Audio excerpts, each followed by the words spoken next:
ইয়াত একেবাৰে শংকা কৰিবলগীয়া নাই। কলঙৰ যিখন চুইচ গেট সেইখন এতিয়াও খুলি দিয়া নাই। কলঙৰ চুইচ গেটৰ তলেদি অকণমান নিগৰি পানী গৈছে, এইটো স্বাভাৱিক কথা। সেইটো পানীয়ে তাত একো বিপদ কৰিব নোৱাৰে, বা আপোনালোকে যদি কলঙৰ ফালে চাই তাত পানীত সোঁতেই নাই। অসাৰ মন্ত্ৰীৰ অভয়বাণী।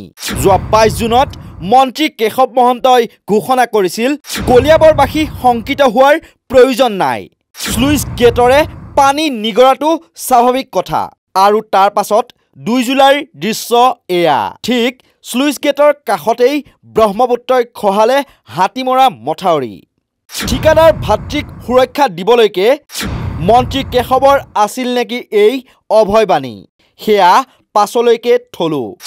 ৰাইজক সজাগ সচেতন কৰাৰ পৰিৱৰ্তে বা মথাউৰি বা স্লুইচ গেটত কিবা বিসংগতি আছে নেকি সেয়া গৱেষকৰ দ্বাৰা নিৰীক্ষণ বা পৰ্যবেক্ষণ কৰোৱাৰ পৰিৱৰ্তে ৰাইজক অভয়বাণী শুনাই অৱশেষত এই দুৰ্গতি কৰিলে কলিয়াবৰবাসীৰ। যেন নিজেই এগৰাকী জলবিজ্ঞানী বা পণ্ডিত তেনে এক ঢং লৈ যোৱা 22 জুনৰ দিনা সাংবাদিকে সোধা প্ৰশ্নত মন্ত্ৰী কেশৱ মহন্তই এফালৰ পৰা কৈ গৈছিল কলঙৰ পৰিস্থিতি বা অৱস্থাৰ কথা। সাংবাদিকে কলঙৰ পানী উফন্দি উঠা বুলি প্ৰশ্ন কৰাত মন্ত্ৰী কেশৱ মহন্তৰ উক্ত দিনটোৰ মন্তব্য আছিল এনেধৰণৰ: স্লুইচ গেটৰে পানী নিগৰিত হ'লেও কলিয়াবৰবাসীয়ে শংকা কৰিবলগীয়া নাই। স্লুইচ গেটেৰে পানী নিগৰাটো একেবাৰে স্বাভাৱিক কথা। কলংখনৰ একো সুতেই নাই। যেন নদী বিশেষজ্ঞৰ দৰে অভয়বাণী শুনাইছিল মন্ত্ৰী কেশৱ মহন্তই। ইয়াত একেবাৰে শংকা কৰিবলগীয়া নাই। কলঙৰ যিখন চুইচ গেট সেইখন এতিয়াও খুলি দিয়া নাই। কলঙৰ চুইচ গেটৰ তলেদি অকণমান নিগৰি পানী গৈছে, এইটো স্বাভাৱিক কথা। সেইটো পানীয়ে তাত একো বিপদ কৰিব নোৱাৰে, বা আপোনালোকে যদি কলঙৰ ফালে চাই তাত পানীত সোঁতেই নাই। মন্ত্ৰীৰ অভয়বাণীৰ পাছত মাত্ৰ 9 দিন। তাৰ পাছত দৃশ্য এয়া।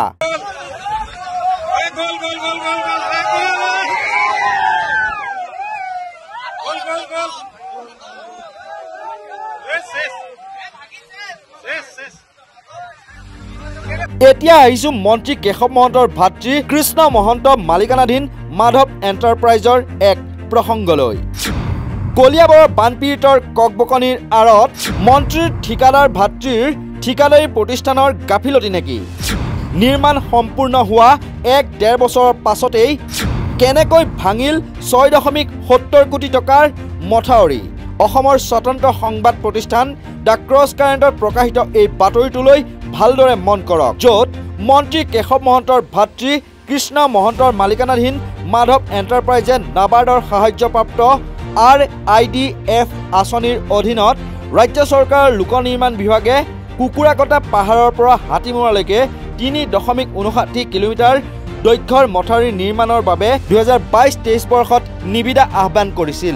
মথাউৰিৰ লগতে পথ নিৰ্মাণৰ বাবে আবণ্টিত ধনৰ পৰিমাণ আছিল 6.70 লাখ টকা। এই নিবিদাৰ জৰিয়তে হাতীমৰা মথাউৰি নিৰ্মাণৰ দায়িত্ব লাভ কৰে মাধৱ এণ্টাৰপ্ৰাইজ আৰু অচ্যুত শইকীয়াই। ঠিকা লাভ কৰা মাধৱ এণ্টাৰপ্ৰাইজৰ স্বত্বাধিকাৰী হ'ল মন্ত্ৰী কেশৱ মহন্তৰ ভাতৃ কৃষ্ণ মহন্ত। 2023 চনৰ 4 জানুৱাৰী তাৰিখে তেওঁলোকে কুকুৰাকটাৰ পৰা হাতীমৰালৈ মথাউৰি আৰু পথ নিৰ্মাণৰ দায়িত্ব লাভ কৰিছিল। ইপিনে ঠিকাদাৰী প্ৰতিষ্ঠানৰ কিবা গাফিলতি আছে নেকি বুলি সাংবাদিকে সোধা প্ৰশ্নৰ উত্তৰত মন্ত্ৰী কেশৱ মহন্তৰ উত্তৰ: মই ঠিকাদাৰৰ গাফিলতি বুলি নকওঁ, কাৰিকৰী কথাৰহে তদন্ত কৰিলে গম পোৱা যাব। মথাউৰি হেনো সকলোতে ভাঙে, মাজুলীতো ভাঙে, বোকাখাততো ভাঙে। হাতীমৰা মথাউৰিটো নতুন আছিল, ভাঙিবলগীয়াও নাছিল। ওপৰেৰে পকী ৰাস্তাও আছিল। মথাউৰিৰ ক'তো লিকেজো নাছিল। ইয়াৰ এক তদন্ত হ'ব। মথাউৰি সকলো জেগাতে আমি ভাগি থকা দেখিছোঁ। বোকাখাতত ভাঙিছে, এতিয়া মাজুলীত ভাগিছে। গতিকে পানীৰ কেতিয়াবা প্ৰেছাৰত মাথাউৰি ভাগে। গতিকে তথাপিও এই মাথাউৰিটো আজি কেইবছৰমান আগতে নিৰ্মাণ কৰা হৈছিল। গতিকে মাথাউৰিৰ ষ্ট্ৰেংথটো পূৰা আছিল। তাৰপিছত মাথাউৰিটো কেনেকৈ ভাগিল সেই বিষয়টো নিশ্চয় ইয়াৰ এনকুৱাৰী হ'ব। ঠিকাদাৰী কিবা ঠিকাদাৰৰ গাফিলতি নেকি? ঠিকাদাৰৰ গাফিলতিটো মই সেইবুলি নকওঁ, ঠিকাদাৰৰ কথা নহয়। গতিকে ইয়াত যদি কিবা কাৰিকৰী কথা আছিল, গতিকে এইখিনি এনকুৱাৰী কৰিলে আমি জানিম। নতুন মাথাউৰি আছিল এইটো, ইয়াত হয়তো ভাঙিব লগা মাথাউৰি নহয়। আৰু মাথাউৰিৰ ওপৰত পিচ দিয়া পকা ৰাস্তা আছে যে এই মাথাউৰিত ক'ৰবাত এন্দুৰৰ গাঁত বা অন্য ধৰণৰ লিকেজৰ কোনো হেৰি নাই, সম্ভাৱনা নাই। আপোনালোক সকলোৱে পৰ্যবেক্ষণ কৰি আছিল, কিন্তু ইয়াৰ মাজত এইটো কেনেকৈ দুৰ্ভাগ্যজনক ঘটনা হ'ল। মন্ত্ৰী কেশৱ মহন্ত ডাঙৰীয়া, আপুনি বাৰু তদন্ত কৰা হ'ব বুলি ক'লে, কিন্তু আপোনাৰ ভাতৃ কৃষ্ণ মহন্তৰ মালিকানাধীন মাধৱ এণ্টাৰপ্ৰাইজৰ বিৰুদ্ধেহে দেখোন অভিযোগৰ আঙুলি উঠিছে। এই ক্ষেত্ৰত আপুনি কোৱা তদন্ত বোলা শব্দটো থমকি নৰবনে? ইপিনে দ্য ক্ৰছ কাৰেণ্টৰ এই বাতৰিৰ পাছতেই ফেচবুক যোগে স্পষ্টীকৰণ দি এয়া তেওঁৰ বিৰুদ্ধে অপপ্ৰচাৰ বুলি কোৱাৰ লগতে মথাউৰিৰ ওপৰত PWDয়ে নিৰ্মাণ কৰা পকী পথৰ কাম তেওঁৰ নামত বা মাধৱ এণ্টাৰপ্ৰাইজৰ নামত চৰকাৰে আবণ্টন দিয়া নাই বুলি সদৰি কৰে কৃষ্ণ মহন্তই। বাতৰি সম্প্ৰচাৰ কৰা পৰ্টেলৰ বিৰুদ্ধে আইনী যুঁজ কৰাৰ ভাবুকি কেশৱ মহন্তৰ ভাতৃ কৃষ্ণ মহন্তৰ। ইপিনে মুখ্যমন্ত্ৰী হিমন্ত বিশ্ব শৰ্মায়ো নিশা হাতীমূৰাৰ ভঙা মথাউৰিৰ অংশ চাবলৈ গৈ স্লুইচ গেট নিৰ্মাণকাৰী ঠিকাদাৰী প্ৰতিষ্ঠান আৰু মথাউৰি নিৰ্মাণকাৰী ঠিকাদাৰী প্ৰতিষ্ঠানক ৰক্ষণাবেক্ষণ দিব পৰাকৈ চাফাই গোৱা আৰম্ভ কৰিলে। মুখ্যমন্ত্ৰীৰ মতে এয়া ব্ৰহ্মপুত্ৰই সংঘটিত কৰা দুৰ্ঘটনাহে। মথাউৰিটো পুৰণি অংশ ভাঙিছে আৰু স্লুইচ গেটখনো ভঙা নাই।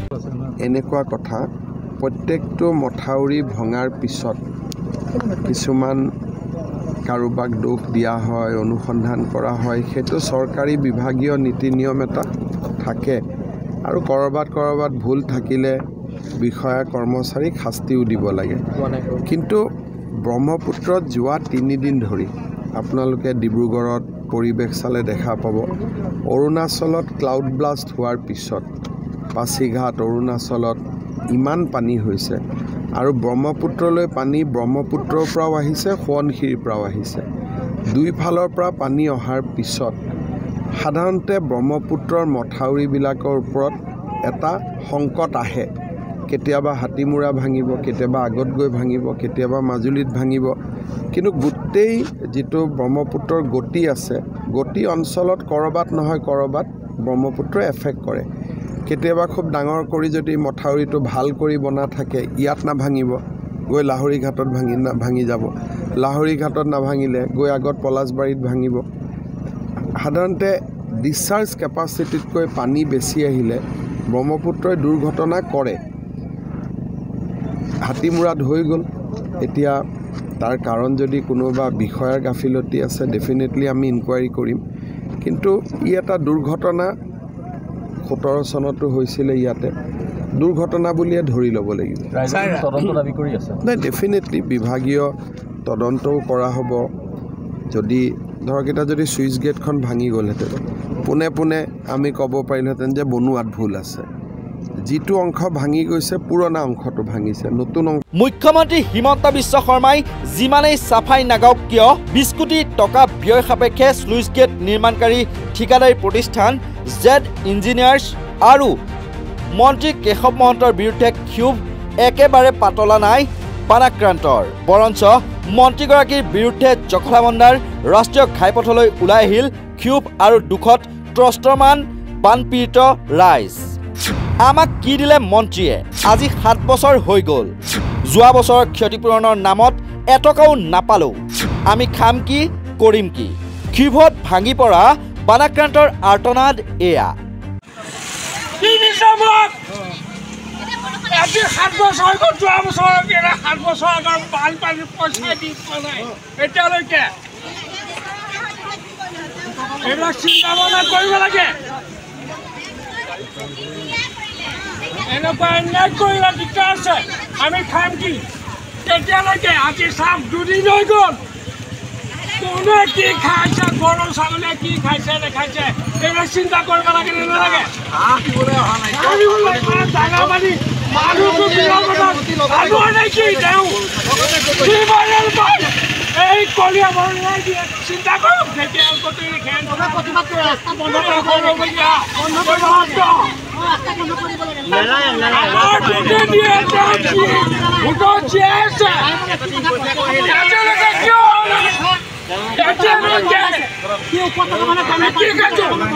আমি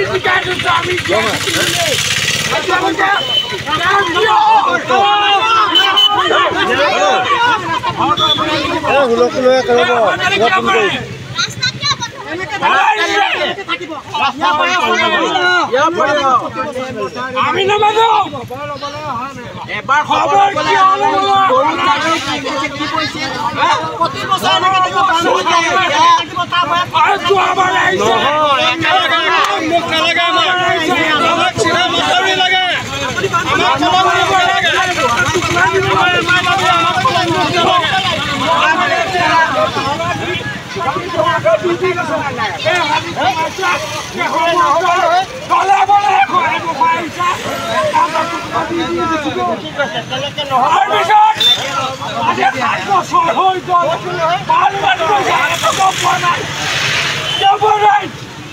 আৰু তেওঁলোকে এতিয়া ভুল কৰে বাৰিষা কেলে খান্দিব লাগে খান্দিব লাগে বাৰিষা কেলে খান্দিব লাগে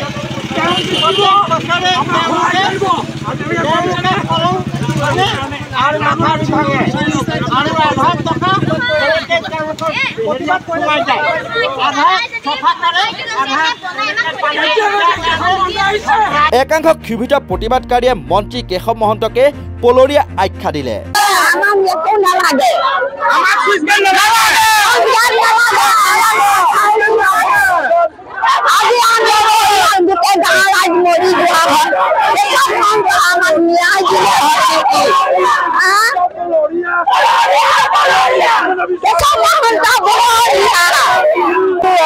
bukan guna apa dia.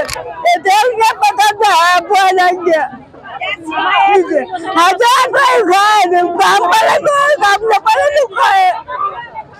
Bapak ya jadi. Kami bapak jadi. Kita kami dah bayar dah pasal lagi.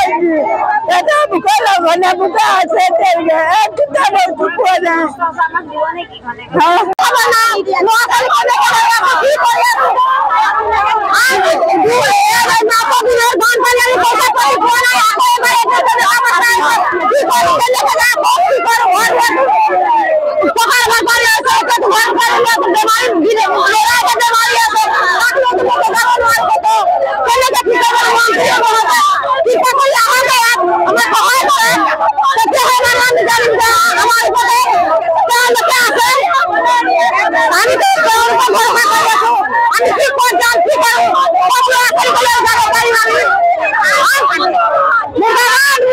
দহ 15 দিনে মথাউৰিৰ তলেৰে পানী নিগৰাটো আমাৰ চকুত পৰিছিল, কিন্তু কিয় চকুত নপৰিল মন্ত্ৰীৰ বিষয়া অভিযন্তাৰ।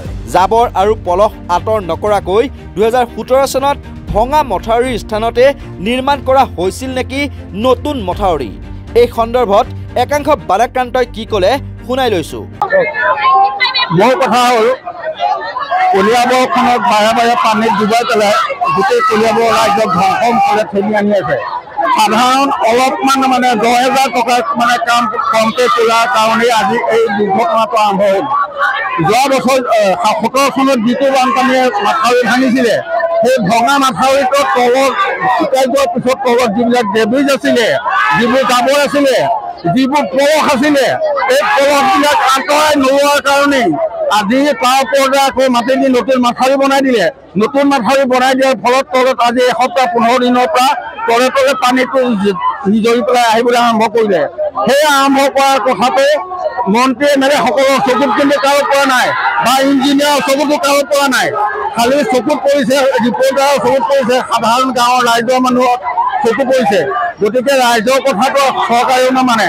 কিন্তু কথা হ'ল মূল বস্তুটো হৈছে তলৰ যদি যিখিনি পলসুৱা মাটি আছে, এই মাটিখিনি যদি আঁতৰাই পেলাই চাফা কৰি লৈ নতুন মাটি তাত দি পেলাই মাথাউৰি বনালেহেঁতেন, তেতিয়াহ'লে এই মাথাউৰি কেতিয়াও নাভাগে। মুখ্যমন্ত্ৰী হিমন্ত বিশ্ব শৰ্মা মহোদয়ৰ লগতে মন্ত্ৰী কেশৱ মহন্ত ডাঙৰীয়া, আপোনালোকে ঠিকাদাৰক ৰক্ষণাবেক্ষণ দিবলৈ চেষ্টা কৰিলেও এবাৰ জীয়াতু ভুগি পুনৰ এবাৰ জীয়াতু ভুগিবলগীয়া হোৱা কলংপৰীয়া কলিয়াবৰীয়া ৰাইজ আজি জাগ্ৰত হৈছে। কিমান আৰু জনতাৰ আবেগৰ লগত হেতালি খেলা হ'ব? কেৱল দুৰ্ভাগ্যজনকে আখ্যা দিবনে মন্ত্ৰী কেশৱ মহন্ত ডাঙৰীয়া? এয়া জলসম্পদ বিভাগৰ লগতে মথাউৰি নিৰ্মাণ কৰা ঠিকাদাৰী প্ৰতিষ্ঠানৰ গাফিলতি নহয়নে? এনে গাফিলতিৰ ফল আৰু কিমান ভুগিব কলংপৰীয়া কলিয়াবৰবাসীয়ে? কলিয়াবৰৰ পৰা ব্যুৰোৰ সহযোগত news desk report north east নাও।